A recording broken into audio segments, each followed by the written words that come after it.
जय हिंद दोस्तों, मैं सुशील सर स्वागत करता हूं सबका आपके अपने YouTube channel fundamental classes Bareilly में।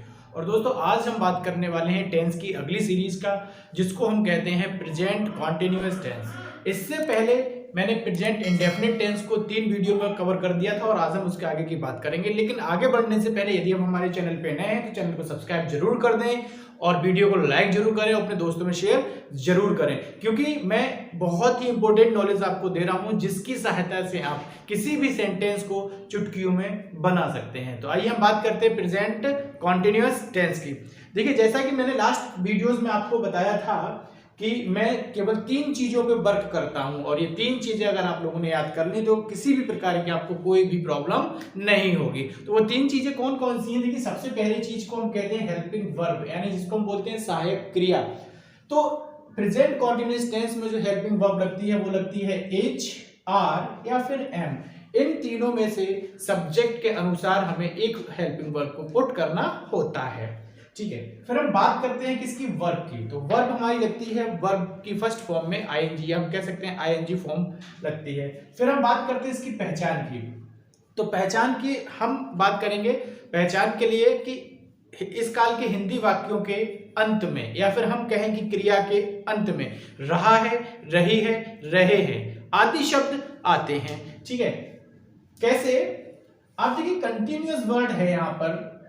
ठीक है, कॉन्टिन्यूस पढ़ रहे हैं तो कॉन्टिन्यूस का मतलब ही होता है लगातार होना कोई कार्य। तो इसमें हमें यही तो बताया गया है कि क्रिया के अंत में रहा है, रही है, रहे हैं आदि शब्द आते हैं। किसी भी कार्य का वर्तमान काल में जारी रहना पाया जाता है, यानी जो हम कार्य करते हैं वो चलता होता है। और किस में चलता होता है? प्रेजेंट टेंस में। तो आइए हम इसको ट्रांसलेट करना सीखते हैं। कैसे सीखेंगे? सबसे पहले हम इसका फॉर्मूला लेते हैं। हम फॉर्मूले की अगर हम बात करें, सबसे पहले हम बात करेंगे अफर्मेटिव सेंटेंस की।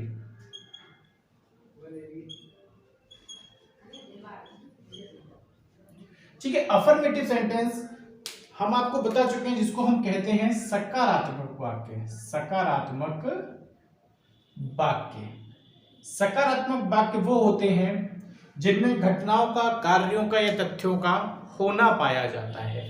ठीक है, तो इसके हम सबसे पहले स्ट्रक्चर पे चलते हैं। स्ट्रक्चर के बाद में कुछ एग्जांपल्स के द्वारा इसको सीखते हैं। तो स्ट्रक्चर की अगर हम बात करें तो सबसे पहले हमारा जाता है सब्जेक्ट, इसके पश्चात हमें लेना होता है एस, आर और एम। इन तीनों में से कोई एक चीज हमें लेनी होती है। फिर हम क्या करते हैं? वर्ब लेनी होती है, यानी वर्ब में आईएनजी। ठीक है, इसके पश्चात हमें ऑब्जेक्ट यूज करना होता है। फिर जो भी रिमेनिंग पार्ट्स होता है, यानी अदर वर्ड होता है, हम उसको ले लेते हैं। तो ये तो हमारा हो गया इसका स्ट्रक्चर। स्ट्रक्चर के द्वारा हम सेंटेंस को बड़ी ही आसानी से ड्रॉ कर सकते हैं, बना सकते हैं। तो हम एग्जांपल के द्वारा ये सीखते हैं। एग्जांपल नंबर 1 है कि वह अपना काम कर रहा है। ठीक है, दूसरा है बच्चा रो रहा है। और हम एक और सेंटेंस की बात अगर करते हैं तो हो जाएगा कि तुम यहां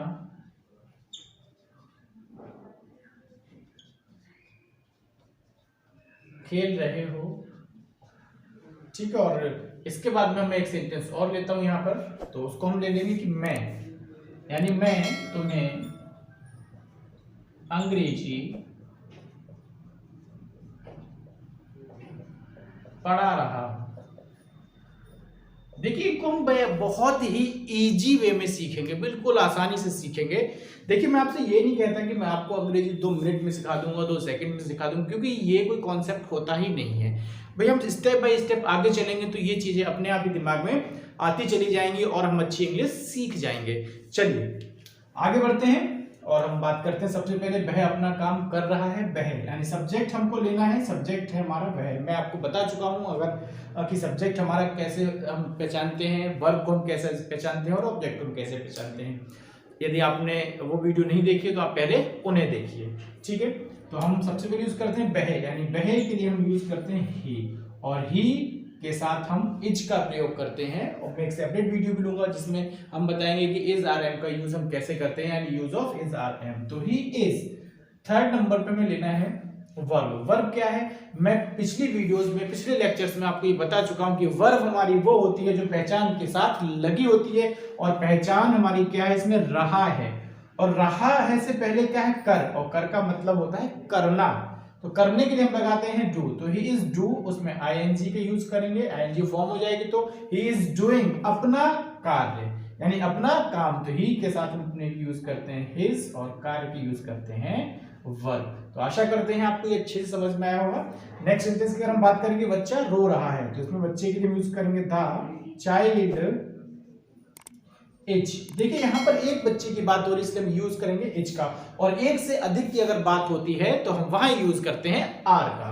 तो चाइल्ड इज, और रोने के लिए यूज करते हैं बीप, और उसमें हमें आईएनजी का यूज कर देना है, तो हो जाता है बीपिंग।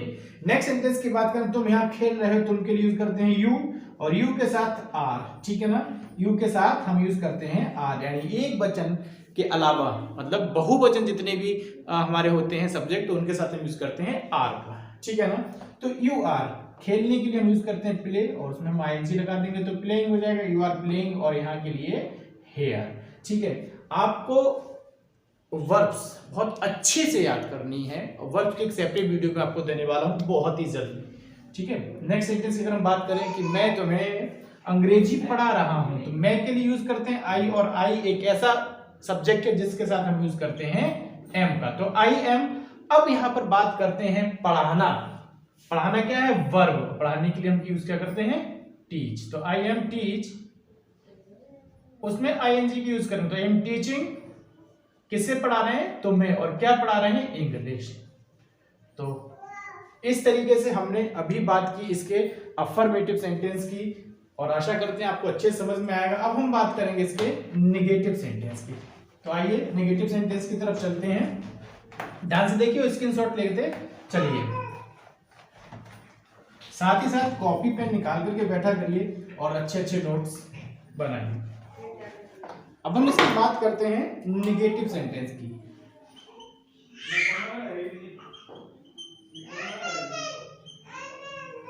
निगेटिव सेंटेंस को हम कहते हैं नकारात्मक वाक्य।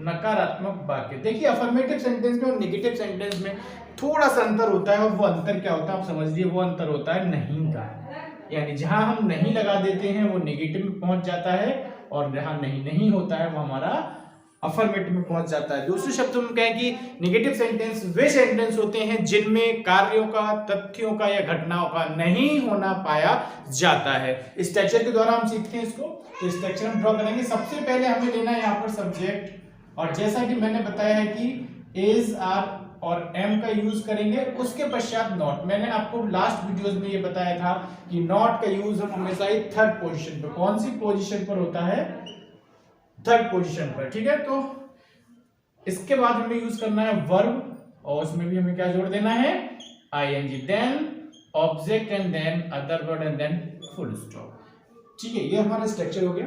अब हम बात करेंगे इसके कुछ सेंटेंस की। देखिए सेंटेंस लेते हैं हम सबसे पहले कि वह अपना पाठ याद नहीं कर रहा है। मैं आपको बता चुका हूं कि चाहे आपका अफर्मेटिव हो, चाहे आपका नेगेटिव हो, या चाहे आपका इंटेरोगेटिव, यदि वो प्रेजेंट का कॉन्टिन्यूअस है तो रहा रही रहे जरूर होगा, ठीक है। नेक्स्ट सेंटेंस की बात करें तो मैं एक गीत नहीं गा रहा हूं, और नेक्स्ट है आपका तीसरा, तुम खेलने नहीं जा रहे हो, ठीक है। हम इन तीन सेंटेंस की बात करते हैं, तो आप समझिए सबसे पहले हमें लेना है सब्जेक्ट, और सब्जेक्ट बच्चों यहाँ पर क्या है, वह, और वह के लिए हम यूज करते हैं ही। देखिए आप स्टेप बाय स्टेप चलेंगे तो आपको किसी भी प्रकार की कोई भी प्रॉब्लम होगी ही नहीं। स्टेप बाय स्टेप बस चलते रहिए और आगे बढ़ते रहिए। तो ही, अब ही के साथ हम यूज करेंगे इज। नॉट है, थर्ड पोजीशन हमेशा ही नॉट की होती है, तो ही इज नॉट। वर्ब देना है, याद करना यानी लर्न होता है, तो लर्निंग हो जाएगा। अपना पाठ यानी हिज लेसन है। देखिए बच्चों, यहाँ पर एक प्रॉब्लम और भी क्रिएट होती है कि यहाँ पर बच्चों दिक्कत ये हो जाती है कि हमेशा आप कंफ्यूज रहते हैं कि हमें अपने की अंग्रेजी क्या लगानी है। जैसे यहाँ पर क्या है, वह अपना पाठ, यहाँ पर कुछ और होगा, जैसे तुम होगा, मैं होऊंगा, या फिर कुछ और सब्जेक्ट होंगे, तो उनके साथ अपने की अंग्रेजी क्या लगाएंगे, इस पर मैं एक सेपरेट वीडियो दूंगा। और सबसे बड़ी बात कि कल यानी जो हमारा नेक्स्ट क्लास होगा उसमें मैं डायरेक्ट इनडायरेक्ट स्टार्ट कराने जा रहा हूँ। डायरेक्ट इनडायरेक्ट में पढ़ाऊंगा लाइव क्लास में, तो ज्यादा से ज्यादा लाइव क्लास में जुड़िए और टाइमिंग रहेगी 8 बजे, इवनिंग 8 बजे। चलिए ठीक है, तो मैं एक गीत नहीं गा रहा हूँ। नेक्स्ट क्वेश्चन है, तो मैं आई और आई के साथ एम, फिर नॉट, आई एम नॉट गाने के लिए सिंग होता है तो हो जाएगा सिंगिंग आ सॉन्ग।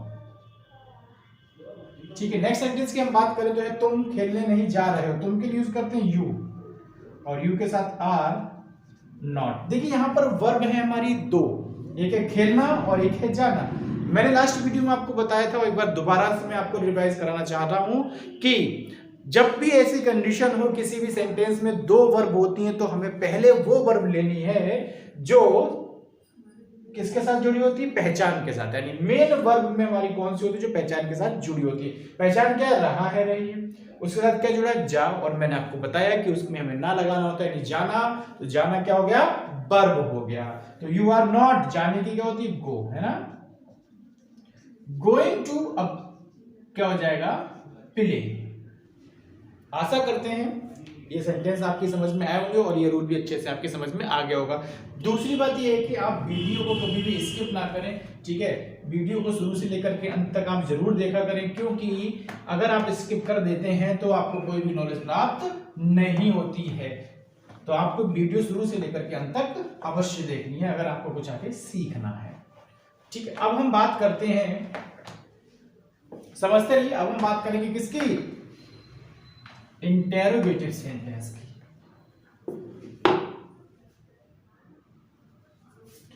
चलिए हम लेते हैं इंटेरोगेटिव सेंटेंस, जल्दी से डालते हैं।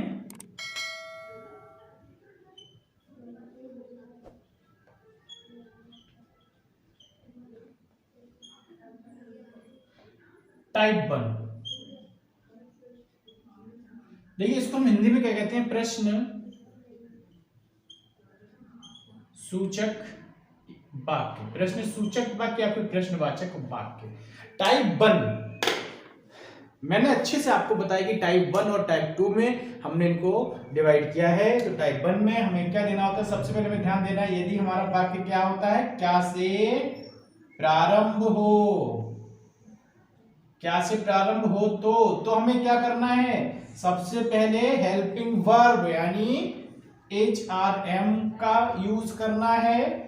उसके पश्चात हमको लेना है बच्चा सब्जेक्ट, और सब्जेक्ट के बाद में यदि वाक्य में नॉट है तो हम नॉट का यूज करेंगे, और अन्यथा B1 plus ING, then object, other word, and then question mark. मैं आपको पहले भी बता चुका हूं, मैं हर वीडियो में आपको रिवाइज कराता रहता हूं कि यदि इंटेरोगेटिव सेंटेंस में हम क्वेश्चन मार्क को भी लगाना अगर भूल गए तो सेंटेंस हमारा पूरा गलत चला जाएगा, ठीक है। तो आइए हम बात करते हैं आगे इसके एग्जांपल की।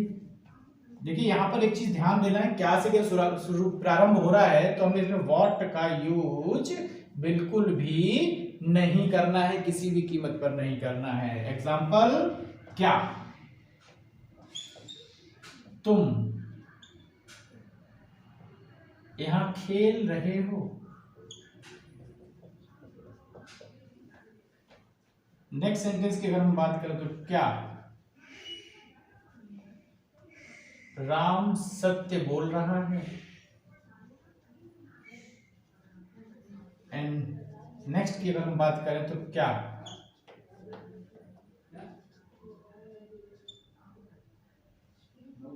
क्या वह तुम्हें नहीं बुला रहा है। देखिए बहुत अच्छे से इन सेंटेंसेस को समझिए। फिर से मैं एक चीज आपको बताता हूं कि यदि सेंटेंस हमारा क्या से प्रारंभ होगा तो हमें व्हाट का यूज बिल्कुल भी नहीं करना है, बल्कि हम क्या करते हैं, उस सेंटेंस को इज आर एम यानी हेल्पिंग वर्ब से प्रारंभ करते हैं। तो आइए इन सेंटेंस को सीखते हैं। क्या तुम यहाँ खेल रहे हो, भाई हमें यूज करना है इज आर एम का, और इज आर एम की यूज हम कैसे करेंगे? कैसे करेंगे? सब्जेक्ट के अनुसार ही तो लगाते हैं ना। तो सब्जेक्ट इसमें क्या है? तुम का हम यूज करते हैं यू, ठीक है ना, समझते रहिएगा। और यू के साथ हम करते हैं आर, तो हमें बाकी कहां शुरू करना है? आर से, ठीक है। तो आर यू अब क्या है बेटा? वर्ब। वर्ब क्या है? खेलना, क्योंकि नॉट तो है ही नहीं इसमें, तो क्या हो जाएगा? प्लेइंग और हेयर, देन क्वेश्चन मार्क, ठीक है। क्या? राम। राम हमारा है एक वचन करता है, एक नाम है, और नाम के साथ हमेशा इसका यूज करते हैं, तो यहां यूज करेंगे हम इज। इसका करेंगे इज राम। अब क्या है? सत्य बोलना। सत्य बोलने के लिए हम लगाते हैं स्पीक, तो क्या हो जाएगा? Speaking the truth. आपको चीज में और बताऊं कि कुछ वर्ड्स ऐसे होते हैं जिनके साथ दा लगाना हमारी मजबूरी होता है, दा हमें पहले से लगाना होता है। जैसे यहां पर क्या है? ट्रुथ। ट्रुथ एक ऐसा वर्ड है, वहां में दा लगाना ही है पहले उससे। और जैसे लाई होता है झूठ बोलना, तो झूठ बोलने के लिए हम ए लाई जरूर लगाते हैं। क्या वह तुम्हें नहीं बुला रहा है? लास्ट हमारा है, तो इसमें हो जाएगा वह यानी ही, तो ही के साथ क्या लगाते हैं? Is he. अब थर्ड नंबर पे नॉट है, इसमें तो नॉट लगा लेंगे हम, और नहीं होता तो नहीं लगाते। तो इज ही नॉट बुलाने के लिए यूज करते हैं कॉल का, तो क्या हो जाएगा? कॉलिंग, और तुम्हें की यू, ठीक है ना। ये हमारा क्या हो गया? सेंटेंस हो गया कंप्लीट। अब हम बात करेंगे इसके सेकंड टाइप की। तो सेकंड टाइप में क्या है वो मैं आपको सबसे पहले बताना जा रहा हूं, तो उसको आप ध्यान से सीखें, क्योंकि आप हमेशा ही ऐसे सेंटेंसेस में मिस्टेक कर देते हैं। तो मिस्टेक से बचने के लिए ध्यान से उसको सीखना है। देखिए क्या होगा कि प्रश्न सूचक शब्द वाक्यों के मध्य में आते हैं। सूचक शब्द वाक्यों के मध्य में आते हैं, या इनको हम कहते हैं WH फैमिली भी कहते हैं, ठीक है, आप समझे। तो हम उन्हीं शब्दों की अंग्रेजी से ही वाक्यों को प्रारंभ करते हैं। यानी सबसे पहले हमारा आ जाएगा यहाँ पर क्वेश्चन वर्ड, उसके पश्चात जो हमारा क्या कहते हैं स्ट्रक्चर है वो हमारा पूरा वैसा का वैसा ही लगा रहेगा, ठीक है। एग्जाम्पल के द्वारा हम समझें, तो एग्जाम्पल लेते हैं सबसे पहले कि वह क्या खा रहा है, ठीक। दूसरे सेंटेंस की अगर हम बात करें, तुम कहां जा रहे हो। देखिए आप सोच रहे होंगे बहुत ही इजी सेंटेंस ले रहे हैं, ऐसा कुछ नहीं है। पहले हम इजी ही लेकर के आगे बढ़ेंगे। आपको कठिन कठिन जितने भी हों वो हमसे पूछ सकते हैं कमेंट बॉक्स के द्वारा, ठीक है। नेक्स्ट लिख सकते हैं हम कि मैं तुम्हें क्यों नहीं पीट रहा हूं। समझिए आप। तो इसमें सबसे पहले मैंने आपको बताया कि यदि क्या स्टार्टिंग में है तो हम व्हाट का यूज नहीं करेंगे, और क्या अगर मध्य में है तो हम व्हाट का यूज अवश्य करेंगे, ठीक है। तो सबसे पहले हमें देखना है क्या, और यहाँ पर है कहां, और यहाँ पर है क्यों। इन शब्दों की अंग्रेजी हमें सबसे पहले लेनी है, यानी क्या? व्हाट। ध्यान दीजिए, व्हाट। भाई क्वेश्चन वर्ड लेना है, देन हमें इज़ारम लेना है, तो यहाँ के लिए लेंगे इज। तो व्हाट इज, वह ही। और खाने के लिए हम यूज करते हैं ईट, ING फॉर्म यानी ईटिंग। ध्यान दीजिएगा, ठीक है। बहुत ही इजी तरीके से मैं आपको बता रहा हूं, ठीक है। तुम कहां जा रहे हो, कहां के लिए हम यूज करते हैं वेयर, ठीक है। अब हमें क्या लेना बेटा? इज आर एम में से एक चीज लेनी है, लेकिन किसके अनुसार? सब्जेक्ट। सब्जेक्ट क्या है इसमें? तुम का होता है यू, तो वेयर आर यू, और जाने के लिए हम यूज करते हैं गो यानी गोइंग। नेक्स्ट है क्यों। क्यों के लिए यूज करते हैं वाई एम, क्योंकि आई है इसलिए एम आएगा, तो वाई एम आई। अब यहां पर क्या है? नहीं यानी नॉट, तो वाई एम आई नॉट बीटने के लिए यूज करते हैं बीट का, तो हो जाएगा बीटिंग, और किसे? तुम्हें, बीटिंग यू। तो इस तरीके से हमने आज प्रेजेंट कॉन्टिन्यूअस टेंस को अच्छे से डिफाइन किया। आशा करते हैं आपको बहुत अच्छे से समझ में आया होगा। और एक बात यह कि आप वीडियो को शुरू से लेकर के अंत तक नहीं देखते हैं, आपको वीडियो शुरू से लेकर अंत तक देखनी ही पड़ेगी, तभी आगे आप कुछ सीख पाएंगे। 1 सेकंड में, 2 सेकंड में, 5 सेकंड में कहीं कुछ नहीं होने वाला। आपको अगर सब कुछ अच्छे से सीखना है तो हमें टाइम देना ही पड़ेगा। तो आशा करते हैं वीडियो अच्छा लगा होगा। वीडियो अच्छा लगा तो वीडियो को लाइक जरूर करें, शेयर करें, और यदि कोई प्रॉब्लम है तो कमेंट करके हमें जरूर बताएं। मिलते हैं अगली वीडियो में, तब तक के लिए जय हिंद, जय भारत।